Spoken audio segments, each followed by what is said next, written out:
কি করছো মা? এই যে পিঠে বানাচ্ছি আজকে। এই যে দেখো পিঠে একদম দেখো কেমন হয়েছে, খুব সুন্দর হয়েছে না? খুব সুন্দর হয়েছে। তোদের দুই বোনের জন্য দুটো দুটো হচ্ছে খাওয়ার জন্য দিলাম, ঠিক আছে? এখানে কি আরেকটা হচ্ছে? আর একটা হচ্ছে, জল গুলিয়ে এটা তুলে দেবো।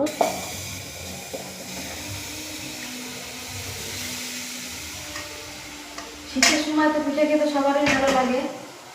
তো অন্য পিঠা যেমন যেমন এটাই করা হয় মাঝে মধ্যে, যেহেতু সবাই খায় এই পিঠাটা। আর অন্য পিঠা করলে ছেলে খাবে না, ওই জন্য অন্য পিঠা থেকে এটাই করি। আর একদিনও করেছি, আজকেও করেছি, আজ 3 দিন হলো এই দিয়ে 3 দিন পিঠা করা হলো এই পিঠাটা। তোরা দুই বোনে খাবি, হ্যাঁ? খেজুরের গুড় দিয়ে আর গুড় লাগলে নে। আর আপাতত দুটো খা, আমি বানিয়ে দিছি, বাইরে খাওয়া হয়ে গেছে। Thank you.